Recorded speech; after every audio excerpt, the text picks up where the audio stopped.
lasījums no mūsu Kunga Jēzus Kristus evaņģēlija, ko uzrakstījis apustulis Jānis 3. nodaļā. Gods tev, Kungs! Bija kāds cilvēks starp farizejiem, vārdā Nikodēms, viens no jūdu varas vīriem.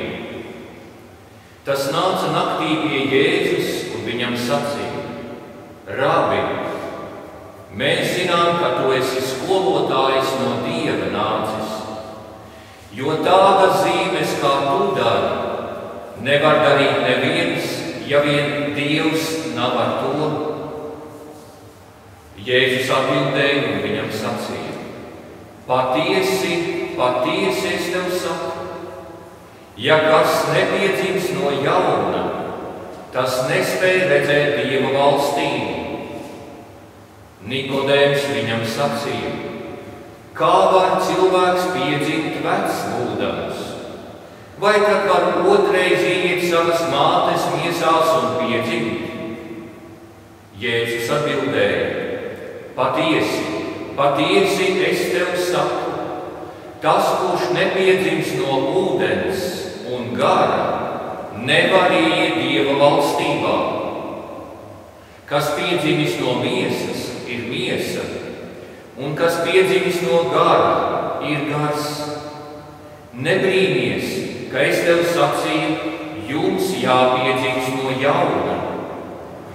Vējš pūš, kur gribi, un tu dzirdi tā skaņu, bet nezini, no kurienes tas nāk un kur iet. Tā ir ar katru, kas piedzimst no gara. Nikodēms viņam jautāja: Kā tas var notikt? Jēzus viņam atbildēja: Tu esi Izraēlas skolotājs, un tu to nezini. Patiesi, patiesi es tev saku, mēs runājam, ko zinām, un liecinām to, ko esam redzējuši, bet jūs mūsu liecību nepieņemat.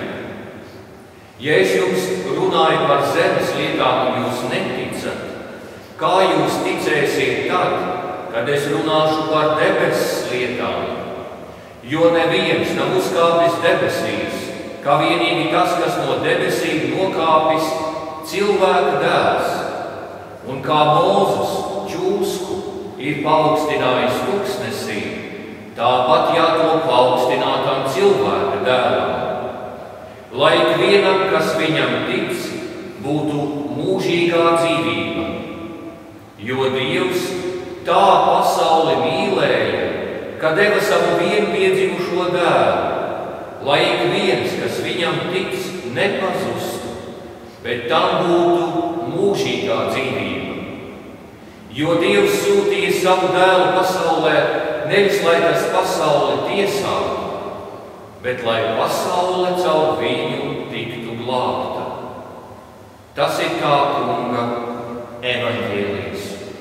Slavu tev, Kristu! Mēs lūdzam, Kungs, dod mums tavu svētā gara klātbūtni, lai mēs tavu svēto evaņģēliju spējam sadzirdēt, pārdomāt, un tu, Kungs, mūsos rādi ticību, paļāvību un spēju tev atsaukties un darīt labu. Caur tavu mīļo dēlu, Jēzu Kristu mūsu Kungu. Āmen. Svētās Trīsvienības diena. Mēs šodien domājam, mēs šodien pievēršamies Dievam pašam. Kristīgā baznīca īpaši izcēlusi, cik svarīgi, ka mēs zinām, kāds ir Dievs. Viņš ir svētā trīsvienība. Viņš ir Tēvs, Dēls un Svētais Gars. Grūti to ir tā saprast, kā viens var būt trīs, kā trīs var būt viens, kā viss ir tā kopā. Pēc būtības šo svētkus mēs varētu uzskatīt arī par Dieva vārda dienu. Mēs atzīmējam to, ka Dievs mums ir pazīstams, ka Viņš ir mums atklājies, ka mēs Viņam ticam un varam ar Dievu Tēvu, Dēlu un Svēto Garu komunicēt. Svētās trīsvienības mācība, jeb izpratne par Dievu, kurš ir viens Dievs trijās personās, jau izveidojās jau kristietības sākumā, jau sāka veidoties jau 1. gadsimta beigās, 2., 3. gadsimtā pēc Kristus.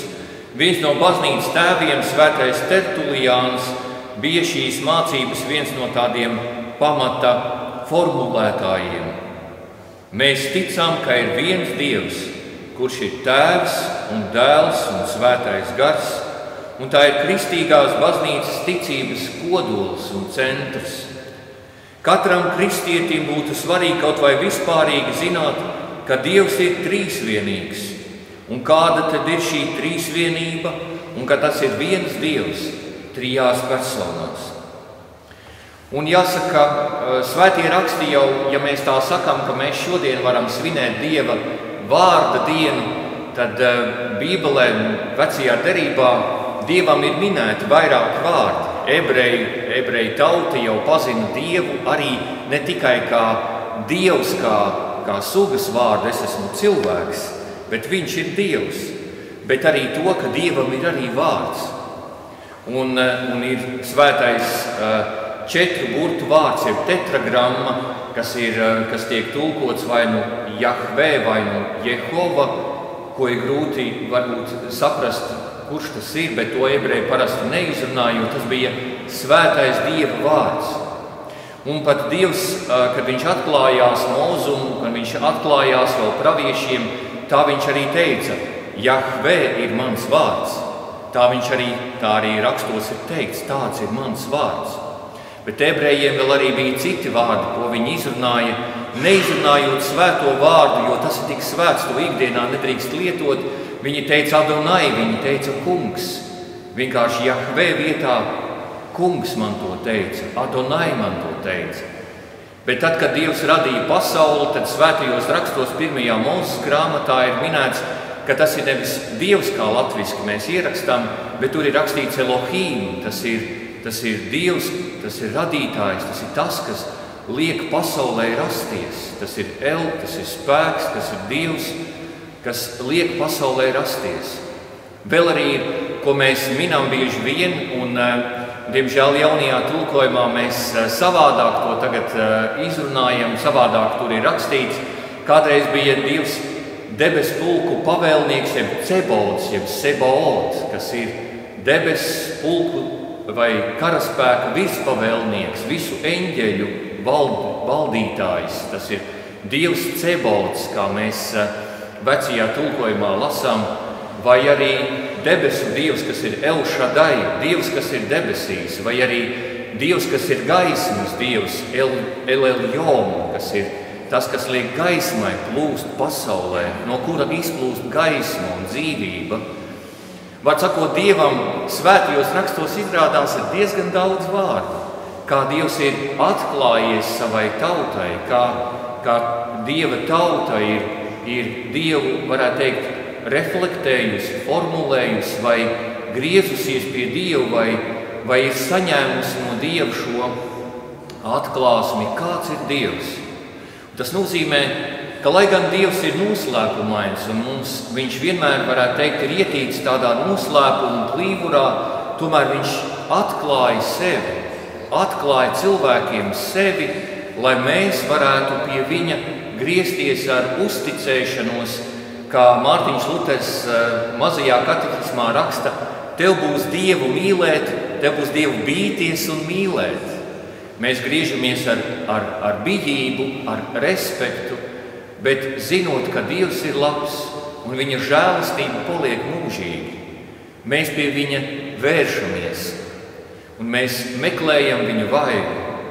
Un kā apustulis vai tas ir Pāvils vai kāds cits, kurš ir rakstījis ebreju vēstuli, tad viņš saka, tad mums būs ar drosmi nākt pie Dieva žēlastības troņa, jo mēs esam Kristus atpestīti, mēs esam Dieva bērni, un tāpēc mēs varam nākt pie Dieva troņa un viņa vaigu uzlūkot un viņu piesaukt bez bailēm, jo mēs esam Kristus atpirkti. Un tāpēc Svētās trīsvienības atklāsme ir tā, kura mums tā kā atklājās kā pilnība, kuru mēs kā cilvēki vislabāk spējam saprast.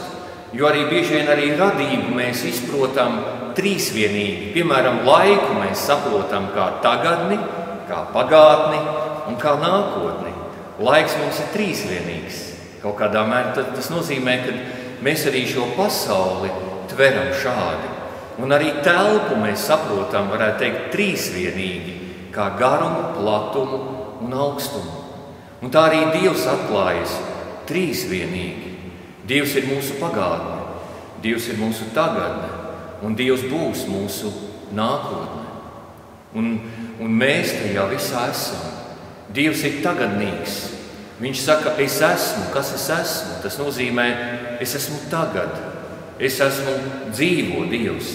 Kā Kristus teica par debesu Tēvu, ka Dievs nav mirušo, bet dzīvo Dievs. Tad, kad tie, kas noliedz augšām celšanos, teica, kā tad tā viss būs? Viņš teica, Dievs ir dzīvo Dievs. Dievs nav pagātne, bet Dievs ir vienmēr tagad. Dievs ir ar dzīvajiem. Dieva priekšā viss ir dzīvi. Un te jau ir tāds noslēpums, kā tad tas tā ir. Bet tas nozīmē, ka ja tu esi ar Dievu, tu arī būsi dzīvībā ar Dievu. Un cik svarīgi līdz ar to būt ar Dievu. Tev ir jāpiedzimst no augšienes, saka Kristus Nikodēmam. Un tas ir tas galvenais vēstījums, ko Nikodēms saņem sākumā, un tas viņu pilnīgi, kā vecās derības teologu, pilnīgi tā kā viņam liek mutei atvērties, un ko tas nozīmē, ka man ir jāpiedzimst no augšienes. Un tas varētu teikt, ka tas nozīmē, ka ticībā ir kāds noslēpums. Un tas nav tikai cilvēks, kurš atrod Dievu. Tas ir Dievs, kurš atrod cilvēku, kurš nāk un paveic brīnumainas lietas. Dievs ir tas, kurš iemiesojas, Dievs ir tas, kurš nokāpj, Dievs ir tas, kurš iznāk laukā no šī noslēpumainības plīvura un pasniedz tev savu roku, ņem tevi pie savas rokas un grib tevi vest pie sevis. Kā Kristus saka, es nākšu pie jums, lai vestu tur, kur es esmu. Kā viņš saka Jāņa 14, kur viņš saka, es aizēju pie Tēva un es atkal nākšu. Un es aizgāju, kurš sataisīs jums mājas vietu un ņemšu jūs atkal pie sevis. Tā nu viņš nāk, lai ņemtu mūs pie sevis. Bet šī iešana pie viņa bieži vien ir tik ļoti grūta. Mēs tik ļoti bieži vien turamies pie saviem priekšstatiem par pasauli, par Dievu, par sevi, un tik bieži arī alojamies tajā visā. Un būtībā tas, ko Kristus saka, tev ir jāpiedzimst no jauna, kā ir šeit, vai vecajā tulkojumā, jāpiedzimst no augšienes. Tas ir stāsts par to, kas notiek svētās kristības sakramentā. Tad, kad tevi kristīja, kas ar tevi notika? Nebija jau tā, ka tu uzreiz piedzīvoji, ka tev tāda elektriskā strāva ienāk un Dieva gars tevi pārņem, un šis bērniņš pieceļas un runā mēlēs, un tas viss notiek. Bet tas viss notika bez sajūtas. Tāpēc, ka tas ir nevis tavs darbs, bet tas ir Dieva darbs. Tu neizpelnies kristību, bet tu tiec kristīts. Tu saņem Dieva žēlastību. Tev tiek atvērtas debesis. Un nevis, ka tu ņem un atver debesis, bet ka Dievs tev no tās puses atver debesis. Ka Dievs tevi nosauc vārdā, nevis tu Dievu nosauc vārdā. Dievs tevi no nāves ieņem, vai pat jāsaka, ierunā dzīvībā. Tāpat kā viņš radīja debesis un zemi ar vārdu, tāpat viņš rada arī tevi debesīm ar vārdu, ko viņš tev dod, ko vecāki tev dod, ko Dievs tev dod, lai tu būtu ar Dievu kopā. Un tā ir tā lielā lieta. Kristībā mēs tiekam atzemdināti. Kristībā mēs saņemam svēto garu. Kristībā tas notiek. Tas ir Dieva darbs pie tevis un pie manis. Un tas ir tik ļoti svarīgi atkal un atkal to mums pārdomāt un aptvert. Bet vēl ir jāsaka, ka svētās trīsvienības svētkos, kad mēs domājam par šo dievišķo atklāsmi, ka viņš mums atklājas. Tas nozīmē, ka viņš to vēlas, ka tā ir Dieva griba, ka viņš grib mums atklāties. Un mēs varam drusku primitivizēt un teikt, ka Dievs vēlas attiecības, ka Dievs grib attiecības ar savu radību. Viņam nepatīk tas stāvoklis, kad radība ir atkritusi un komunikācija ir zudusi. Tas nozīmē tā līdzīgi, kā vīrs ar sievu vairs nesarunājās. Bija mīlestība, viss bija labi, un tā varēja stundām ilgi sēdēt soliņā un staigāt ziedošajos krūmos un runāties stundām ilgi, bet tad, kad attiecības sāk maitāties, mēs vairs nesarunājamies, komunikācija zūd. Bet Dievs grib, lai tas atkal atjaunojās, viņš atklājās un nāk pie mums un pārvar šo klusumu robežu, pārvar to barjeru. Man liekas, ka apostūlis Pāvils vēstulē Efezīšiem arī raksta, ka viņš ir šo starpsienu noārdījis. Tā starpsiena tiek noārdīta, tas ir no Dieva puses. Viņš to dara, jo mēs to nespējam, mēs netiekam tam pāri, bet viņš to var izdarīt. Un viņš, paldies Dievam, to ir izdarījis. Dievs pats uzmeklē mūs, viņš ienāk cilvēka dzīvē un atklājas, kā viņš atklājās Ābrahamam, pirmajā Mūzes grāmatā pie Mamres ozoliem, un tur viņš atklājas kā svētā trīsvienība, kā 3 eņģeļi, 3 vīri, kas nāk pie Ābrahama, un viņi ir ceļā uz Sodomas un Gomoras pilsētu, lai beidzot ievestu kārtību šajā grēkā kritušajā zemē. Un Ābrahams izlūdzās, ka kaut vai 5 taisnie būtu šajās pilsētās, lai viņš viņus pasargā, bet pat 5 taisno nebija šajās pilsētās. Dievs atklājas Mozum pie Sinaja kalna, iziešanas grāmatā. Viņš atklājas degošā ērkšķa krūmā un saka, es esmu tava tēva Dievs, Ābrahāma Dievs, Īzāka Dievs un Jēkaba Dievs. Un Dievs lika savam kalpam Mozum izvest savu tautu no Ēģiptes, un Mozus Dievam paklausīja, jo viņš piedzīvoja, kā Dievs atklājas. Šodien mēs klausījāmies, kā Jesaja piedzīvoja atklāsmi, kā viņš redzēja, kā eņģeļi dzied slavas dziesmu trīsvienīgajam, svēts, svēts, svēts ir tas kungs.